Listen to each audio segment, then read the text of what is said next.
बना सकते हैं, अफगानिस्तान में हम कर सकते हैं, ईरान में कर सकते हैं, तो पाकिस्तान में तो खुशी से कर लेंगे, हमें कोई फर्क नहीं पड़ता, उससे हम नहीं डरते कि हमें खर्चे करने पड़ेंगे। लेकिन वो खर्चे ऐसे नहीं हो, मतलब वैसे भी पाकिस्तान खर्चे करा ही रही है ना इंडिया से, डिफेंस में हमारा कितना जा रहा है। अब वही जो बजट है, वही जो बजट है वो अगर आवाम की खिदमत में चला जाए तो इससे इंडिया को खुशी होगी, क्यों नहीं। बिल्कुल, अगर अगर याना को ऐसा लगता है कि हम लोग सुधर सकते हैं, जो कि मुझे नहीं लगता कि हम सुधर सकते हैं, तो फिर हो जाए, एक बार देख लेते हैं, थोड़े बहुत 2-4 नहीं बिलियन नहीं खैर ट्रिलियन में। नहीं नहीं खैर वो मतलब इतना ट्रिलियन मिलियन का इनको इतना मसला नहीं है, पैसे इनके पास काफी जमा हुए हुए। अडानी साहब जो तीसरे नंबर पे रिचेस्ट पर्सन बन गए दुनिया के, कल डॉन का एडिटोरियल छपा इस पे, ठीक है। तो हमने नजर काफी मतलब जिसे कहते हैं ना रखी हुई है कि कहां कहां से माल उड़ो। यानी की आवाज नहीं आ रही जी। हमें कुछ करने की जरूरत नहीं, सिर्फ हम एक रिलायंस या अडानी दोनों में से पूछ लेंगे, भाई आप दोनों में से किसको किसको जाना है पाकिस्तान, एक वो अडानी या एक वो रिलायंस, दोनों में से कोई एक, मतलब अंबानी या अडानी, दोनों में से एक वहां पहुंच जाए, वो सारा कुछ पाकिस्तान बना के वापस आएगा, ये आप इसकी फिक्र मत रखो। मतलब कि टेलीकॉम हो या रोड्स हो या फैक्ट्रीज हो, हर एक चीज बना के ही आएंगे, अच्छे से बनाएंगे, चाइनीज वाली क्वालिटी की नहीं बनाएंगे। फ्लड आया हुआ है पाकिस्तान में, काफी क्राइसिस हैं, तकरीबन कोई 35 मिलियन से ज्यादा लोग जो है वो अफेक्टेड हैं। और एक 2010 में आया था और अभी 2022 में काफी नुकसान हुआ उससे। वो तो है एक तरफ, लेकिन एक तो नरेंद्र मोदी जी के ट्वीट को यहाँ पे लोग काफी मतलब उससे बड़े खुश हैं। हालांकि वो पहले भी मतलब शहबाज शरीफ साहब को मुबारकबाद भी उन्होंने दी, लेकिन अब उन्होंने कहा कि यार मुझे अफसोस है कि वहां पे काफी बड़ा फ्लड आया हुआ और लोगों का नुकसान हुआ है, हम उनके साथ करेंगे ये वाली बात। एक तो थोड़ा सा आपका इस पे टेक चाहूंगा, और फिर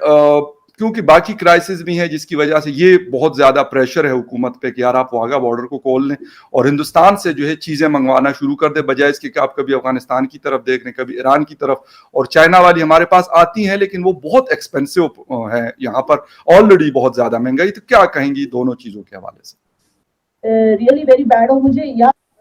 वो याद आ गया जो केदारनाथ में भी हुआ था हमारे यहाँ, उत्तराखंड में हुआ था,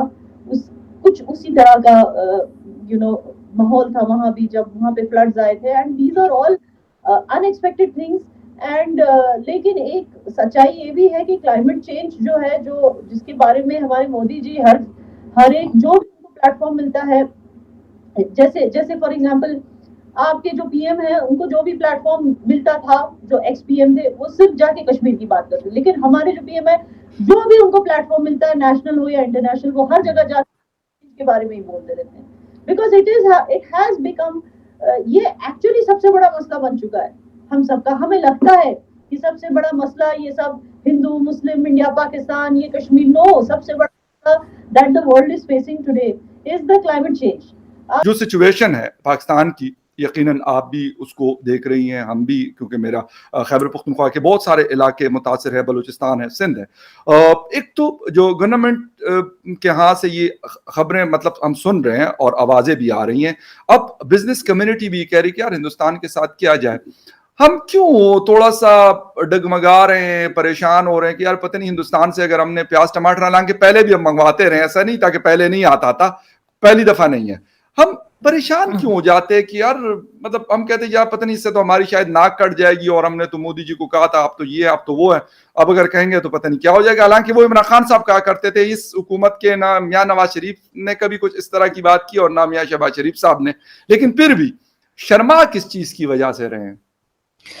नहीं, मेरा ख्याल है शर्मा नहीं रहे, लेकिन ये कि ये सिर्फ इमरान खान की बात नहीं है। जो गवर्नमेंट भी पाकिस्तान में आती है और सबसे पहले आते के साथ ही कश्मीर कश्मीर राग अलापती है, और उसके बाद इसी किस्म की बातें चलती रहती है, क्योंकि जाहिर है कि हमारी इस्टेब्लिशमेंट की तरफ से उनको यही ऑर्डर गया होता है कि जी आपने ये बताना है कि हिंदुस्तान हमला कर देगा और हमें खा जाएगा। तो इस किस्म की बातें करते करते आप जब इस मुकाम पे पहुंचते हैं कि आपको जरूरत पड़ गई है हिंदुस्तान की, तो जाहिर है थोड़ी बहुत हिचकिचाहट होगी और थोड़ा सा सोच रहे होंगे कि वहां से क्या रिस्पॉन्स आएगा। जबकि अगर हम देखें तो चाहे एपीएस में जो अटैक हुआ था बच्चों के जो स्कूल था वहां पर, उसको देख लीजिए, चाहे रिसेंटली जो हम लोगों का एक प्लेन क्रैश था कराची में, उसको देख लें, या फिर फ्लड को देख लें, या कोई भी दूसरा हादसा जो पाकिस्तान में होता है उसको जो है हिंदुस्तान में बहुत ज्यादा कवरेज दी जाती है और उसके लिए जरूर अफसोस भी किया जाता है और हर लेवल पे आम आदमी से लेकर गवर्नमेंट लेवल तक जो है कहा जाता है, लेकिन हमारे यहाँ से कभी इस किस्म का रिस्पांस नहीं गया।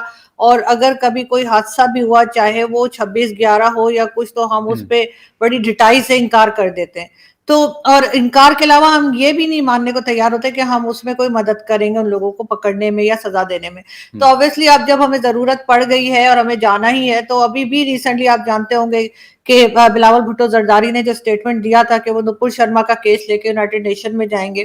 अब एक चीज जिसका पाकिस्तान से कोई लेना देना ही नहीं है, आप वो लेके भी वहां पे पहुंच रहे हैं और बात कर रहे हैं, या फिर कम से कम ये स्टेटमेंट दे रहे हैं, तो जाहिर है इसके बाद अगर हम उस तरफ देखते हैं भारत की तरफ कि जी हमें वेजिटेबल्स चाहिए या हम ट्रेड ओपन करना चाह रहे हैं, क्योंकि वो ट्रेड बंद भी हम ही ने की थी, ये भी मैं बता दूंगी, हिंदुस्तान ने नहीं की थी, वो भी हमारे कारनामा था कि हमने ट्रेड बंद की थी। तो जाहिर है दोबारा से अगर हम उसको ओपन करना चाह रहे हैं तो थोड़ा बहुत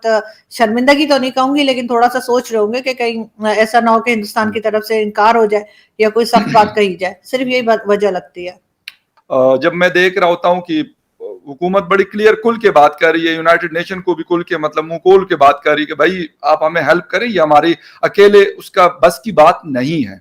यकीनन। तो आपको क्या लगता है कि हिंदुस्तान, ठीक है वेजिटेबल्स की हम बात तो कर रहे हैं, मतलब वो भी एक जेन्युइन प्रॉब्लम है इस वक्त, बट उसके साथ साथ बाकी मेडिसिन में हिंदुस्तान है और पहले मेडिसिन आया भी करती थी, या और क्या चीजें ऐसी हिंदुस्तान कर सकता है अगर लेट्स सपोज बात होती है, क्योंकि ये बात काफी गर्म है आज पिछले 2-3 दिनों से, तो क्या चीज ऐसी हो सकती है कि जो पाकिस्तान को हेल्प आउट हो सकती है, क्योंकि क्विक सिस्टम मौजूद है हिंदुस्तान और पाकिस्तान के बीच। Just to carry forward what Arzoo ji was saying, ठीक है ना, अगर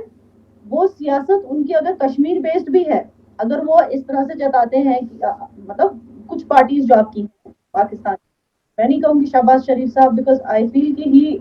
reference from talking about Kashmir and I respect him for that, okay, मगर जो भी हुकूमत है पाकिस्तान की जो कश्मीर सेंट्रिक है, अगर वो कश्मीर का सचमुच भला चाहती है, अगर वो चाहती है कि कश्मीर के लोगों के लिए कुछ अच्छा हो, उसके लिए पाकिस्तान के लोगों के लिए नहीं बल्कि इवन कश्मीर के लोगों के लिए अच्छा हो जाएगा अगर ट्रेड रूट्स खुल जाए तो। I tell you how, Kashmir is horticulture and floriculture based, ज्यादा जो हमारी आमदनी आती है इट इज फ्रॉम हॉर्टिकल्चर, लेकिन यहाँ पे हम जब तक apples rest of the India में ट्रांसपोर्ट करते हैं उसका प्राइस बढ़ जाता है, फिर जो यहाँ के हमारे जो एप्पल फार्मर्स हैं उनको वो प्राइस नहीं मिल पाता, वो उस तरह की सेल्स वॉल्यूम नहीं मिल पाती जो वो चाहते हैं, जिसकी वो उम्मीद रखते हैं, क्योंकि प्राइस बढ़ गया होता है बाय द टाइम, क्योंकि डिस्टेंस देखिए बाय द टाइम कश्मीर से रेस्ट ऑफ इंडिया में हमारे एप्पल्स चले गए, मैं सिर्फ एप्पल्स का एग्जांपल दे रही हूँ, तब तक प्राइस इतनी बढ़ गई होती है और इंडिया में लोग फिर इतने महंगे एप्पल्स नहीं खाते, वो पसंद करते हैं कि ईरान से जो मुंबई के पोर्ट्स में आ जाते हैं, गुजरात के पोर्ट्स में जो ईरान के एप्पल आते हैं वही खा लेते हैं, वो मतलब उनको उसी की आदत लग गई है, क्योंकि उस पर ना टैक्स देना पड़ता है ना कुछ और, वो सस्ते में आ जाते हैं, जबकि कश्मीर से ऑल द वे नीचे जाने तक वो महंगे हो जाते हैं। लेकिन अगर ट्रेड रूट्स खुले होते पाकिस्तान, या कम से कम जिस इलाके को आप आजाद कश्मीर कहते हैं, मकबूजा कश्मीर कहते हैं, उस इलाके में अगर हमारी ट्रेडिंग शुरू हो जाएगी, इट विल बी मतलब ये इकोनॉमिक बूस्ट होगा कश्मीरियों के लिए, trading of anything, not just fruits and vegetables, कपड़ा बोलो या कोई भी ऐसी चीज जो कश्मीर से वहां जा सकती है, एक्सपोर्ट्स हमारे ज्यादा फ्लरिश होंगे, प्रॉस्पेरिटी होगी अगर हम पाकिस्तान एंड वो जो मुजफ्फराबाद रीजन है, गिलगित बाल्टिस्तान रीजन है, अगर हम उनके साथ ट्रेड शुरू कर दें तो इससे सिर्फ उन लोगों की भलाई नहीं हमारी भी होगी। उस तरफ के कश्मीर में बहुत ज्यादा इंसर्जेंसी थी उस वक्त, ये चीज चल रही थी, और अब जब हालात बेहतर हुए हैं तो अब हमने कहा कि नहीं जी, इन्होंने 2019 में जो मोदी जी ने वो 370 और वो हटाया तो हम बात नहीं कर रहे हैं, और मतलब एक अपने उसमें लगे हुए, एक अपने खोल में बैठे हुए हैं। क्या करना पड़ेगा पाकिस्तान को इससे, क्योंकि बहुत सारे लोग अब ये बात करते हैं कि यार हम एक चीज की वजह से पूरे मुल्क का मतलब बेड़ा गर्क मजीद नहीं करना चाहिए और न कर सकते हैं, क्या कहेंगे? कश्मीर का इश्यू चले अपनी जगह में कहता हूं मौजूद भी है, लेकिन उसके साथ साथ हम आगे भी तो बढ़ सकते हैं।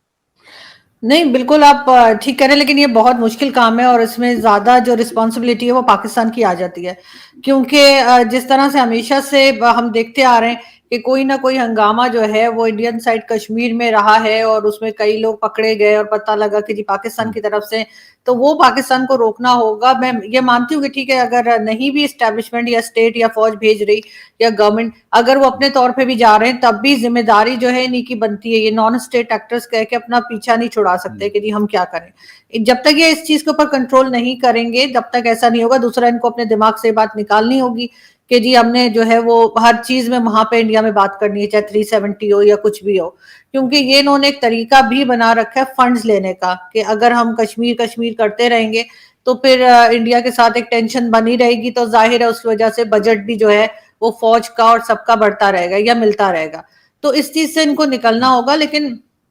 याना जैसे कह रही थी कि चाइना जैसी दोस्ती जो है वो इंडिया के साथ, तो उसमें तो चाइना वो उसमें तो मैं ये कहूंगी याना कि बहुत खर्चा है आप लोगों का, हम करवा देंगे, क्योंकि यहाँ पे प्रोजेक्ट्स लगाएंगे, फिर कोई खा के भाग जाएगा, फिर हम उसके पीछे भागेंगे, फिर वो कहीं पे वो पिज्जा फ्रेंचाइज बना लेगा। तो मतलब ये मशवरा मेरा नहीं ख्याल कि ये एडवाइस जो है वो किसी तरीके से नहीं, इंडिया के हाथ लेकिन में लेकिन जाएगी। लेकिन लेकिन इंडियन और पाकिस्तान एक दूसरे को समझते भी अच्छे से है ना। चाइनीज क्योंकि एक अलग तरह के लोग हैं, वो शायद ये एक फर्क है। और क्योंकि हिंदुस्तानियों को भी पता है कि कहाँ पे एक टोपी घुमा है और पाकिस्तानियों को भी पता है, तो मेरे ख्याल में ये बहुत ज्यादा वो ये कामयाब शायद ये चीज ना हो जो आप बता रहे हैं। तो दोस्तों, कैसे हैं आप सब? स्वागत है आपका इंडिया वेब न्यूज़ में। आपके साथ मैं निधि शर्मा। दोस्तों, पाकिस्तान में बाढ़ और लैंडस्लाइड की वजह से अब तक कई लोगों की मौत हो चुकी है। कई लाख लोग बेघर हो चुके हैं। वहां पर आई तबाही से वहां की जनता भूखमरी से परेशान है, क्योंकि वहां सारी फसलें नष्ट हो चुकी हैं। इसलिए जो खाद्य सामग्री वहां मिल रही है वो भी आसमान छूने के दाम पर मिल रही है। तो जैसे पहले भारत पाकिस्तान की मदद करता आया है, वैसे ही मदद फिर से भारत करे, ये पाकिस्तान चाहता है। हालांकि पहले भी मदद करने के बाद ये एहसान फरामोश पाकिस्तान अपनी गिरी हुई हरकतों से बाज नहीं आता। अब जब पाकिस्तान में ये तबाही आई है तो इस पर भारत के प्रधानमंत्री नरेंद्र मोदी ने सोमवार को पड़ोसी देश में आई इस प्राकृतिक आपदा पर दुख जताया। भारत सरकार जल्द ही पाकिस्तान को मानवीय आधार पर राहत सामग्री भेज रही है। मोदी ने सोमवार को सोशल मीडिया पर कहा कि पाकिस्तान में बाढ़ ने तबाही मचाई हुई है। हालत देखकर मैं काफी दुखी हूं। इससे जो लोग प्रभावित हुए हैं उनके लिए शोक व्यक्त करता हूं। आशा करता हूं कि हालात जल्द सुधरेंगे और सामान्य स्थिति बहाल होगी। अब इस पर कुछ मीडिया रिपोर्ट्स में दावा किया जा रहा है कि विदेश मंत्रालय पाकिस्तान को मदद देने के बारे में गंभीरता से विचार कर रहा है। हालांकि अब तक सरकार की तरफ से इस बारे में कुछ कहा नहीं गया है। माना यह जा रहा है कि प्रधानमंत्री के ट्वीट के बाद पाकिस्तान को राहत सामग्री भेजने पर जल्द ही विचार किया जा रहा है और जल्द ही इस बारे में भी ऐलान कर दिया जाएगा। पाकिस्तान के फाइनेंस मिनिस्टर मिफ्ताह इस्माइल ने सोमवार को कहा कि देश में सभी फसलें तबाह हो चुकी हैं और आने वाले दिनों में अनाज का संकट पैदा होने वाला है। हम भारत से सब्जियां और दूसरे फल आइटम्स इंपोर्ट करने के लिए मदद की गुहार लगा रहे हैं। तो इस रिपोर्ट में फिलहाल इतना ही। आप हमारे साथ देखते रहिए इंडिया वेब न्यूज़।